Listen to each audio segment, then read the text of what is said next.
open your ears and lube up your butthole. It's time for the What Do We Call It podcast. Now, here's your host. It's Jmann. Welcome to the What Do We Call It podcast. I'm Jmann, and it's just me. Good for you. And today, I'd like to riff on something that I came across on Yahoo while I was reading news and video surfing. If you are or are not familiar with Molly Kearney, she is a cast member currently on NBC's Saturday Night Live. And I was watching highlights of what was a very good Weekend Update segment where they were skewering both the right and the left and then dealing with other stuff. And then all of a sudden, they say someone who has their own introduction has something they'd like to say. And just to dangle the carrot here for a moment, that something they wanted to say had to do with trans kids. Uh-oh! Kearney enters the scene from the ceiling rappelling down, who is introduced as the first member of Saturday Night Live's cast to identify as non-binary. Oh, good for you! But then they, which is their pronoun of choice, go immediately into a political rant, which, don't get me wrong, skewering politics on Weekend Update and that segment is usually pretty funny, but this got preachy and it turned me off because this is supposed to be sketch comedy, right? Not a platform for social issues. And I get that these people are in the public eye and they have the ability to speak for those that don't have a voice, but you'd be better served with some subtlety instead of going straight for the jugular like she did, and reminding everybody that those on opposing sides of this issue are on shores of opposite islands screaming across a body of water at each other. Secondly, what they said, which I will get into in a minute here, this is going to bring a lot of heat to SNL and attention from the right, I assume.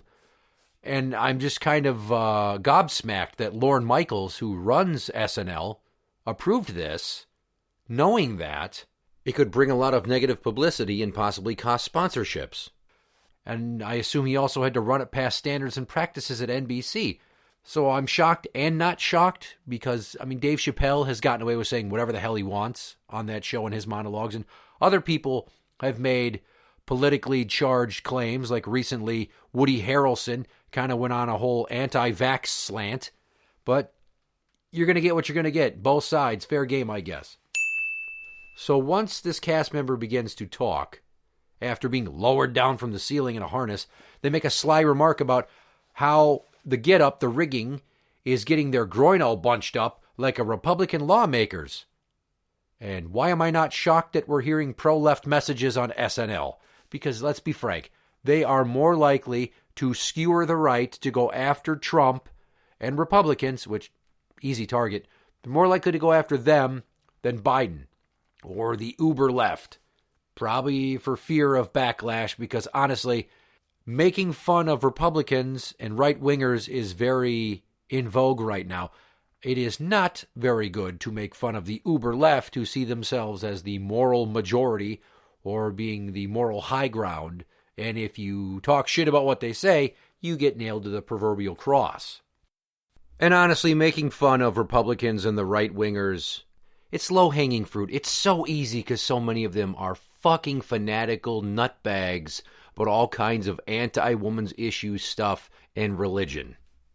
Now, getting into what is twisting a lot of people's tits here, Molly introduces themselves and then makes a joke about the rigging they wore to come down from the rafters, and then segues right into their point. How there's all these different pieces of legislation across 14 states that are trying to restrict gender-affirming care. If for some fucking reason you don't know what that means, it's any sort of treatment for gender dysphoria for people that are currently or want to transition from one gender to the other. And here's the quote: restricting health care for kids, and for some reason there's something about the word trans that makes people forget about the word kids. If you don't care about trans kids' lives, it means you don't care about frickin' kids' lives. End quote. Same exact tonation with my delivery as was hers. It's a very succinct but overgeneralized point, I think. And It's just so fucking ham-fisted. I'm sick of this mindset that if you aren't in full agreement with every aspect of the pro-trans movement, that you're their enemy. It's as if all of these people and their supporters have no cognitive ability to realize and accept that middle ground exists. Like, oh, you aren't in lockstep with us, you're transphobic. Right? Wrong. I'm not. And people that aren't with this whole trans kids thing, you can't just generalize and paint them all as being transphobic. Kids aren't adults, and you're making this blanket statement that's based upon a false equivalency. You're saying that if you don't care about trans kids, you don't care about kids. Not all kids are trans. And if you're trying to change my mind, you've lost right out of the gate, because if you have to resort to those kinds of extremes to get your point across, then you probably don't have the ability or the ammo to make a strong argument. You're just speaking in superlatives and telling people, if you're not with us, you're against us. You're going to win over as many people as if I made a statement like, do you have any fucking kids? I get that you care about kids, but are you a parent? Because if not, you need to shut the fuck up and leave it to the people who are. Trust me, I totally see how that is a valid mindset, but it's not going to help me out if trying to convince people to come to my side in the middle of the road.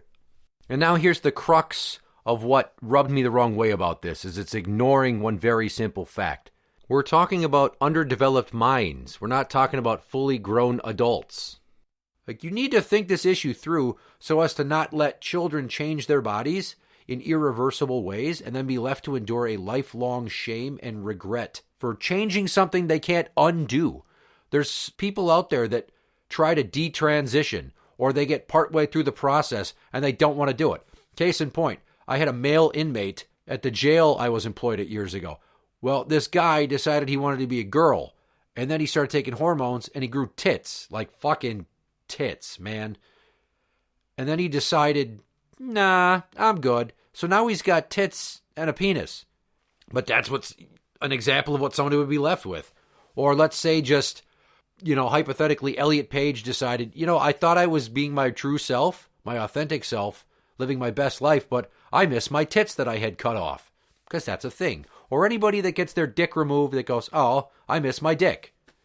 And that's from adults. So we're talking about children. They're impressionable. They haven't formulated everything in their head like an adult would. Their brain's still developing. They're a rage of hormones. They don't know what they want. They think they know what they want. But a lot of the time they're thinking in short term, not long term. And that's why so many people are against letting kids seek out hormone therapy or gender-affirming care. And they're definitely against, as they like to call it now, gender-affirming surgery, which, for all intents and purposes, is a sex change. It is what it is. It's not a bad term. You are changing your sex. That is correct. It's what you're doing. You're either turning your innie into an outie or vice versa. But how many times is it going to take to get through to the pro-trans, gender-affirming care for kids crowd that demonizing every person who isn't 100% on board with your beliefs, it's not going to change people's minds. Those of us that are rational in the center of this whole issue are like, we don't let kids drive, we don't let kids vote, we don't let them sign up for the military, they can't get tattoos or drink or buy cigarettes or guns. There's so many things that kids can't do because they're impressionable, and most importantly, they're vulnerable. They can think for themselves, but they don't always have their best interest in mind, because how many kids would just have fucking ice cream for dinner every night if you let them? That's why your parents need to step in and be like, hang on, have you thought about this? And there's plenty of parents that just feel, oh, I have to support everything my kid does or else I'm a bad parent. And I don't necessarily feel that that's the case. I'm all for adults that want to transition. Fucking do it. I'm all for it. Go for it. You're of an age now where you have lived your life in this body. And now you're of an appropriate level of emotional maturity and morality that you can decide what you want to do with your body. But to tell parents, hey, if you don't support your kids in wanting to transition, then you don't care about kids. Bullshit. The reason that people are so adamant about not allowing this is because they do care about kids. They are concerned about someone that might have regret. We do worry that too many of them might be jumping on a bandwagon, as evidenced by all the fucking LGBTQIA kids. That it's like very popular to be different in that sense and have a kind of a fluid gender identity, or to have a non-traditional sexual orientation or identify as queer. All these kids do this shit, and we're not sure which ones are actually on that gender spectrum or are queer and which ones aren't. So it's really fucked up. So again, to piss pound people over the head with the notion that if you are not fully behind kids having access to gender-affirming care, you're doing something wrong, that's bullshit. Because that whole fall in line or else is what this is portraying. And honestly, if you are going to be objective and look at the true parallels, it reminds me of Germany in the 1930s. You know where I'm going with this, right? Right? There was a new plane of thought that leaned pro-fascism and thus bore the Nazi movement. And people were too scared to oppose Hitler and the army, so they just fucking turned a blind eye to the Holocaust back then.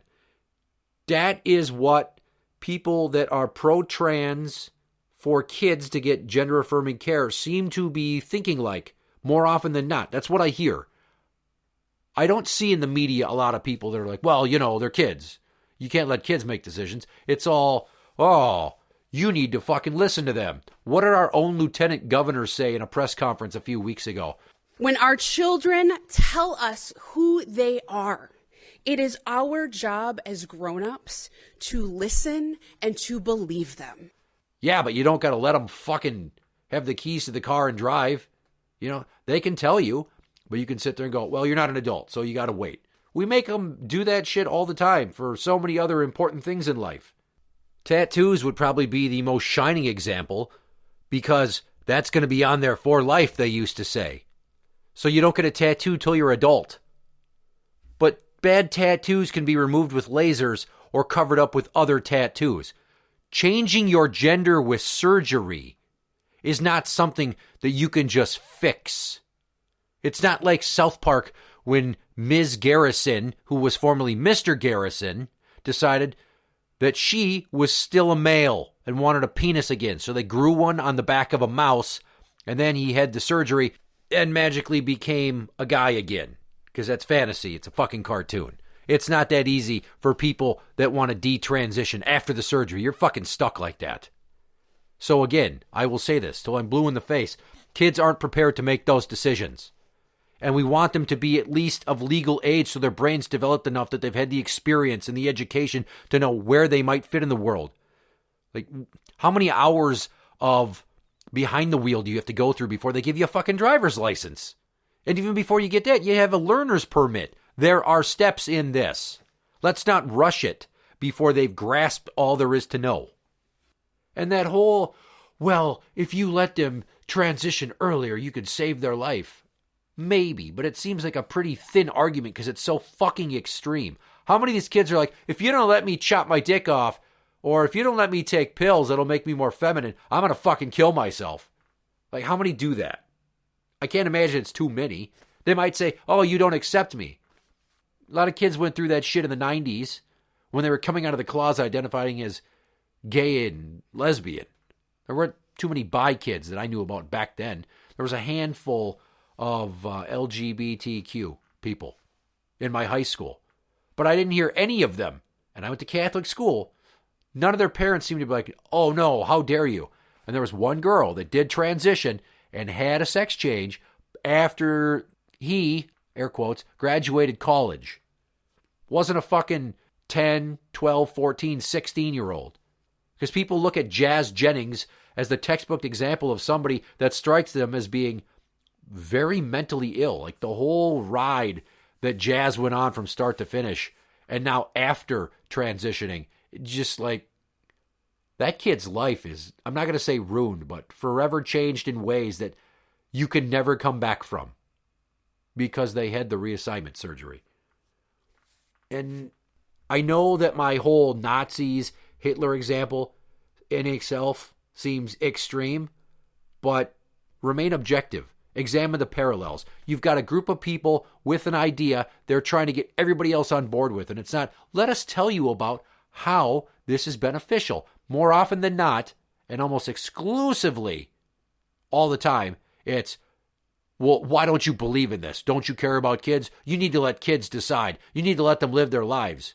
Well, force majeure is what you're employing here. Either give in to our agenda, or we're going to make life really shitty for you by doxing you if you're someone that's semi-famous or working in government.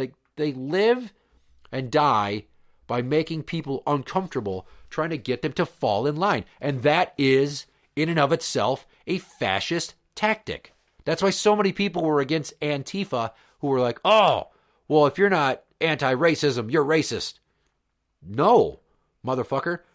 Just like the book title says 50 Shades of Grey, there are 50 Shades of Grey in just about every fucking aspect of life.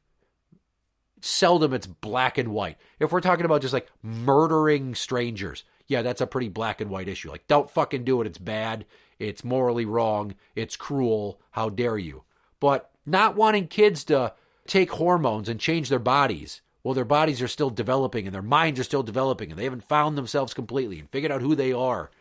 And especially if you want to let kids surgically alter their body, which, like in Tennessee, for example, they are trying to put bans in place that would stop kids from having access to puberty blockers and hormone treatment to treat their gender dysphoria.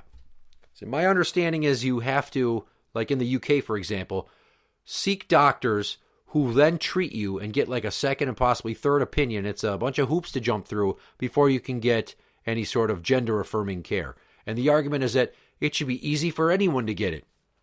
Perhaps, but that also tends to ignore the whole mental health aspect of this. Right? The big argument was the change from the DSM-4 to the DSM-5 in gender dysphoria. And a lot of this legislation is trying to aim more towards the mental health aspect, even though it's secretly cloaked in fucking religious bullshit and trying to control people. But you want to have someone who thinks they have gender dysphoria go through all kinds of psychological testing to make sure that that is the problem and it isn't something else before you let them get to the point where they can have any sort of gender-affirming care. Now, I think that's wise for adults, but especially for kids. But we've got, like I said, at least 12 states, Alabama, Arkansas, Arizona, Florida, Georgia, Idaho, Iowa, Kentucky, Mississippi, South Dakota, Tennessee, and Utah. They've passed policies that restrict gender-affirming care for people under the age of legal majority, which is the threshold for legal adulthood. And the laws in Alabama and Arkansas, they've been temporarily blocked as legal challenges kind of wind their way through the courts. Georgia's law allows trans youth to use puberty blockers. 19 other states' local legislatures are considering or have introduced bills that would similarly restrict this kind of medical care for trans youth. And this is what people are, like Molly Kearney, getting upset about.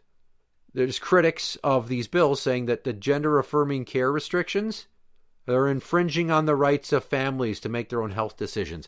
But at the same time, I seem to recall a lot of stories coming out about schools and districts across the nation that tell kids, if you want to change your gender identity and your pronouns or your name and you don't have a supportive family, you don't have to tell them, and you'll have a safe space at school and we won't bring it up to them either.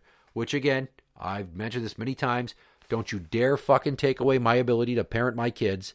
That is royally fucked up. You are educators, not goddamn social workers or counselors. So wrapping this up in a neat little bow here, because I think I've pretty much shot my wad. You know where I'm coming from. To Molly Kearney and people like her, if you think because I'm not for unfettered access to all the life-changing health care that can come with gender dysphoria, that I, in fact, don't care about kids, no, I do care about kids. If I didn't, if people like me, if we didn't care about these kids, including trans kids, we wouldn't even take the time to discuss our opinions against it. The whole point of being on the opposing side of this issue is to try to walk your argument further away from the left edge fringe, where it is seemingly very extreme. And I'll say this for the millionth time. The more you try to nag people and piss pound them and urge them angrily to change their mind and expect them to just suddenly be in lockstep with you, it's not going to work. It's going to drive them further down their hole. It's called the backfire effect. I really don't think we need to be giving kids everything they want if it means it's going to permanently alter their identity before they're at an age to have a true appreciation for what that means long term. Interact with the show on Twitter at What Do We Call It. That is at What Do We Call It. You can find us on Facebook at facebook.com/group/What Do We Call It podcast show. For the What Do We Call It podcast, I'm Jmann. And that's the end.